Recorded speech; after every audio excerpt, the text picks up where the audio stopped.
Assalamualaikum warahmatullahi wabarakatuh.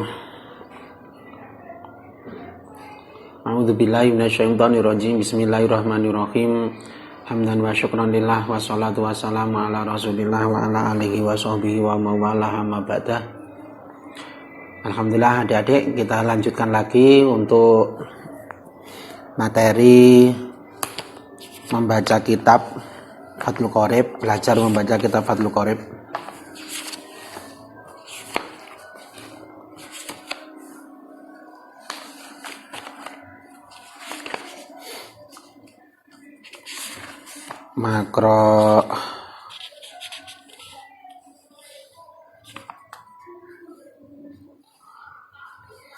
Makro 16.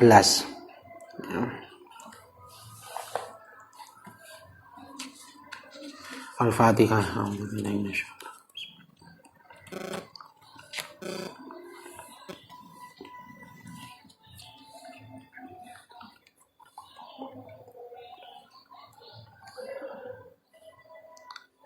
Bismillahirrahmanirrahim. Raditu billahi robba wa bil islami dina wa bi Muhammadin nabiyya wa rasulah. Rabbi shrah li sadri wa yassir li amri wahlul 'uqdatam min lisani yafqahu qawli. Qala al-musannifu rahimahullahu ta'ala wa nafa'ana bihi wa bi ulumihi fid dharaini. Qala Syekhul Ma'alif rahimahullahu ta'ala. Bismillahirrahmanirrahim. Makro 16. Dalam makro ini santri diharuskan memahami terlebih dahulu tentang atof. Ya. Kalau kita buka bab atof.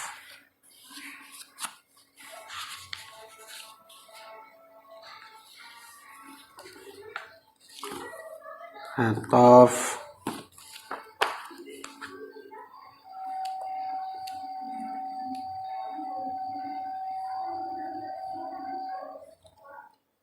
seratus 12.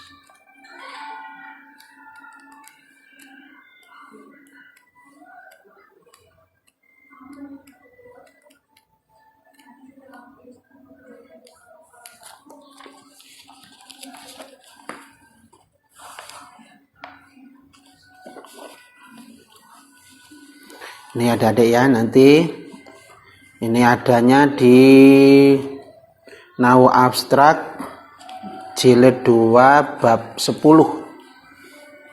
Nahwu Abstrak jilid 2 di bab 10. Cuma ini sekilas saja. Ini atof. Jadi huruf atof ini ada ini ya. Wawu, fa, summa, hatta, au, ya. Terus lagi am. Terus lagi ada lagi bal, lakin, la. Ini huruf-huruf atof. Terus lagi ya sudah ya. Ini nanti kita akan bahasnya di situ. Cuma yang untuk di makro ini, di makro 16 ini cukup adik-adik mengetahui tentang ini huruf-huruf atof seperti ini saja. Nanti i'rabnya sesuai dengan lafadz sebelumnya. Dan langsung saja kita mulai. Bismillahirrahmanirrahim. Wal kismu lan utawi panduman asalisu kang nomor telu, kang kaping telu. Ini asalisu, ini rofa disesuaikan dengan ini lafadz al kismu. Ini rofa, jadi al kismu asalisu. Jadi harokatnya sudah jelas ya. Terus adik-adik begini, kalau di dalam mulai makro ini, kalau ada tulisan seperti ini, sa, ya sa, ini kan setelah sa ada alif, kok tidak ada harokatnya, berarti harokatnya fathah. To, setelah to ada alif, gandeng alif, kok tidak ada harokatnya, berarti harokatnya fathah. Jadi sengaja memang tidak saya beri harokat. Terus mungkin nanti kalau ketemu lagi lafadz setelah di situ huruf, setelah hurufnya kok ada ya, berarti hurufnya itu adalah kasroh, harokatnya kasroh, gitu ya. Kalau ada huruf seperti memang gini, seperti contohnya begini, saya tulis saja ada fa ya, kok tidak harokatnya, berarti fa-nya diberi harokat kasroh, bacanya fi, karena setelah huruf ini ada ya-nya, berarti bacanya fi. Ya, kalau nanti ada harokatnya, berarti selain kasroh berarti. Ya, itu. Terus setelah apa lagi? Setelah huruf kemudian digandeng dengan wawu. Nah, wawu. Itu berarti kalau nggak ada harokatnya dibacanya duma seperti ini. Al-mahsul. Nah ini sinnya tidak ada harokatnya, tetapi setelahnya adalah wawu, berarti diberi harokat duma. Al-mahsulu. Kalau sebelumnya itu alif, sesudahnya alif berarti huruf sebelumnya diberi harokat fathah. Kecuali lagi seperti ini, ghairu. Nah, ghairu tidak bisa beri harokat karena lafadz ghairu sudah sering muncul. Nggak ada seru, tidak dibaca hiru tapi ghairu. Walaupun ini ya, ada ya-nya, terus sebelumnya ada ghain, tetapi tidak beri harokat. Itu tidak membacanya hir, tapi ghairu. Kenapa kok ghairu? Karena memang sebelum-sebelumnya lafadz ghairu itu sudah banyak dijumpai. Itu ya. Nanti seperti ini, al-ta'thir. Ini sesudah sa ada ya. Nanti kalau ketemu lagi sudah tidak ada harokatnya, sa-nya. Jadi membacanya sudah ta'thir. Begitu saja adik-adik ya, nanti perlu dipahami seperti itu. Dah, kita lanjut pada makro ke-16. Wal kismu lan utawi panduman asali sukang kaping telu iku tohirun banyu kang suci fi nafsihi ing dalam awak dhewe ne tohir. Ingat nafsihi kemasukan huruf jar dengan lafadz nafsihi, irobnya adalah jar atau khafat. Alamat khafatnya adalah kasroh. Pokoknya kebanyakan alamat khafat itu kasroh. Fi nafsihi ing dalam awak dhewe ne tohir ghairu mutahhirin. Ghairu mutahhirin ini nanaatnya kepada ini ghairu mutahhirin kang ora nyucikake. Lafadz mutahhirin tidak saya beri harokat karena lafadz mutahhirin di depan-depan sudah ada. Kemudian huruf akhir pada lafadz mutahhirin ini diberi harokat kasroh. Dikatakan kasroh dengan tanwin karena tidak bersambung dengan al. Li ghairihi maring saliyane tohir. Wa walan utawi tohir iku alma'u banyu al-mustakmalu ya. Disesuaikan dengan lafadz sebelumnya. Sebelah lagi rofa, maka al-mustakmalu juga ikut rofa karena menjadi apa? Menjadi naat ini, ada tandanya nun. Al-mustakmalu kang wis den gunakake fi raf'i hadasin ing dalem ngilangi hadas. Au izalati najisin utawa ngilangi najis. Ilam yataghayyar lamun ora owah apa mak, walam yazid lan ora tambah apa waznuhu timbangane mak. Badan fi solihi ing dalem sawise dadi kapisahe mak ama saking perkara kana kang tinemu apa mak. Badati bari mak ing dalem sawise milang-milang perkara yatasyarabuhu kang nyesep ing ma apa al-maghsulu perkara kang den wasuh minal ma'i saking banyu. Saya baca lagi. Wal qismu lan utawi panduman asali sukang kaping telu iku tohirun banyu kang suci fi nafsihi ing dalam awak dhewe ne tohir ghairu mutahhirin kang ora nyucikake li ghairihi maring saliyane tohir. Wawalan utawi tohir iku alma'u banyu almustakmalu kang wis den gunakake fi rafi hadasin ing dalam ngilangi hadas au izalati najisin utawa ngilangi najis.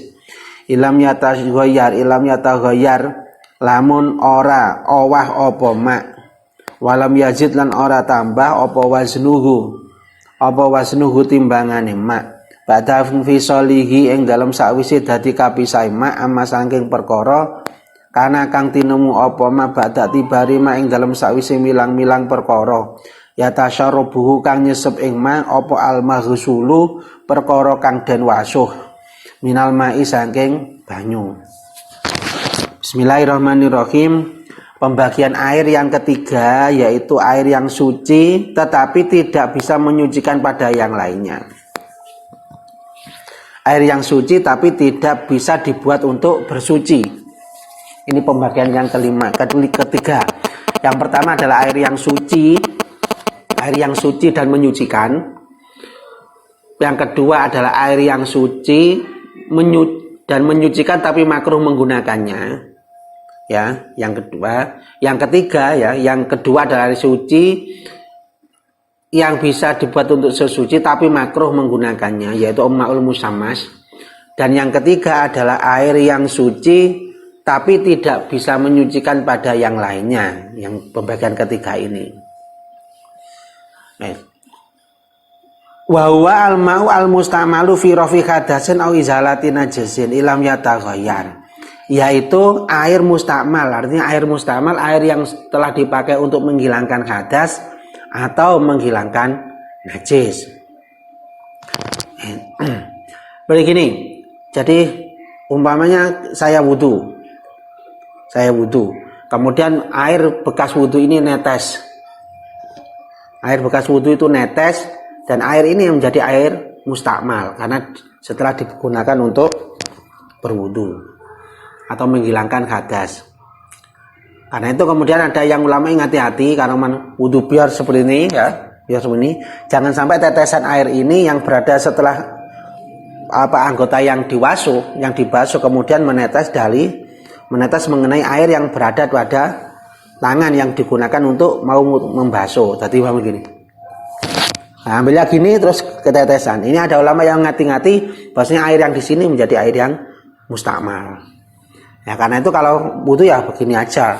Ambilnya jangan sampai air yang mustakmal yang menetes ke tangan. Karena apa yang di tangan ini airnya kan kurang daripada 2 kolah. Jadi kalau terkena air mustakmal maka hukumnya juga mustakmal. Berbeda kalau kemudian air mustakmal ini kemudian dicampur dengan air mustakmal yang lain menjadi satu dan ada 2 kolah atau lebih, maka air itu menjadi air yang suci menyucikan.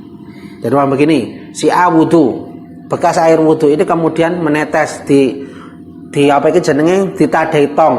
Si B wudu, bekas wuduannya ini juga ditadai tong maneh, ditadai.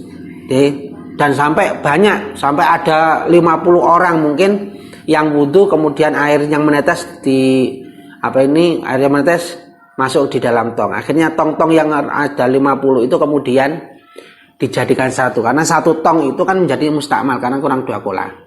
Nah, kalau kemudian dari air mustakmal ditambah air mustakmal, kemudian air itu ditambah semuanya, ya akhirnya ada 2 kolah atau lebih, minimal ada 2 kolah. Maka air mustakmal yang banyak itu menjadi air yang suci menyucikan. Nah gitu adik-adik ya. Jadi suci menyucikan bisa dibuat untuk wudhu. Kenapa yang awal kok tidak bisa dibuat wudhu, tidak bisa untuk bersuci? Karena memang kurang dari 2 kolah.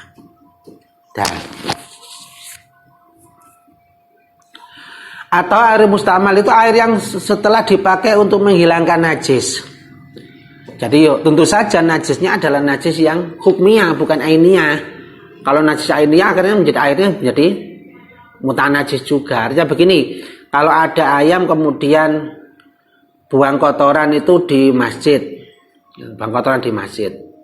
akhirnya sampean ambil satu tong air kemudian sampean siram biar ya, kotorannya tidak dihilangkan dulu, maka menjadi air itu statusnya adalah masih najis ainiyah, jadi najis ainiyah. Dan itu kotoran ayam itu masih nempel di situ, maka kali itu airnya menjadi air yang mutanajis ya. airnya mutanajis. Lah yang digunakan untuk menghilangkan najis kemudian airnya menjadi mustakmal itu adalah najisnya najis hukmiyah. Jadi mama gini ada ayam kemudian buang kotoran di masjid, di imaman masjid. Nah, buang kotoran di imaman masjid. Masjidnya sangat besar sekali. Nah, kalau kemudian cara menyucikannya bagaimana? Ya, cara menyucikannya adalah kotoran ayam yang berada di imaman itu dihilangkan dulu dengan menggunakan tisu atau apa, dihilangkan, kemudian digosok-gosok barang, rasane, warnane, baune itu sudah hilang. Tapi sebetulnya belum suci, tapi masih najis, yaitu najis hukmiyah. Nah, karena najis hukmiyah itu kemudian sama gosok-gosok, akhirnya sama ambil air satu timba, kemudian sama gerojok bior gitu aja. Ya, gerojok bior sekiranya itu jalan airnya, nah itu sudah menjadi suci.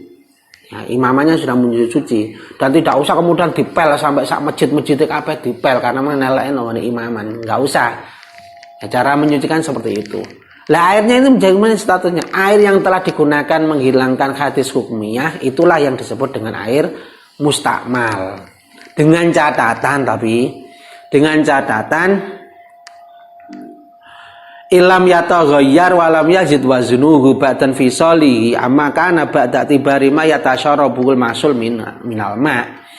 Artinya dengan catatan bahwasanya air tersebut tidak berubah.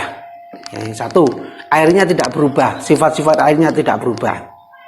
Yang kedua, bobotnya air itu juga tidak tambah dari bobot semula.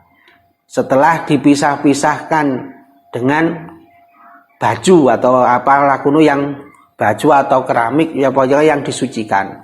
Setelah terpisah. Jadi setelah diambil oleh, kalau baju ya berarti diambil oleh resapannya. Jadi resapan airnya yang di dalam baju itu. Jadi timbang seperti itu. Jadi bitibari ma yatasyarabul mahsul minal ma. Nah, kalau kemudian kok airnya menjadi tambah air, ya itu perlu dicurigai. Nanti ada indikasi tetap tidak suci, ya, itu masih najis. Itu adik-adik ya. Jadi air yang nomor 3 itu adalah air yang suci, tapi tidak bisa menyucikan pada lainnya. Air itu adalah air mustakmal, ya. Telah dipakai untuk menghilangkan hadas dan menghilangkan najis. Nah, ilam yataghayyar dengan catatan air itu tidak berubah. Satu, walam yazid waznuhu badan fi solihi amaka nabata tibari mayatasyarabul masul minal ma. Dengan catatan timbangan air itu setelah dipisahkan, ya, setelah dipilah-pilah dengan memperhatikan air yang memang berada pada mahsul ini yang mungkin kalau di sini baju itu setelah dipisahkan itu ternyata airnya tidak tambah. Nah, itu berarti airnya adalah air mustakmal. Kalau kemudian tambah, bobotnya tambah, itu menjadi air yang mutanajis. Cukup sekian adik-adik untuk belajar makro 16. Kita tutup, mudah-mudahan pembelajaran kali ini itu bisa memenuhi hasilnya, yaitu bisa bermanfaat untuk adik-adik yang di rumah, dan mudah-mudahan penuh dengan berkah. Kami akhiri, ihdinas shiratal mustaqim. Wassalamualaikum warahmatullahi wabarakatuh.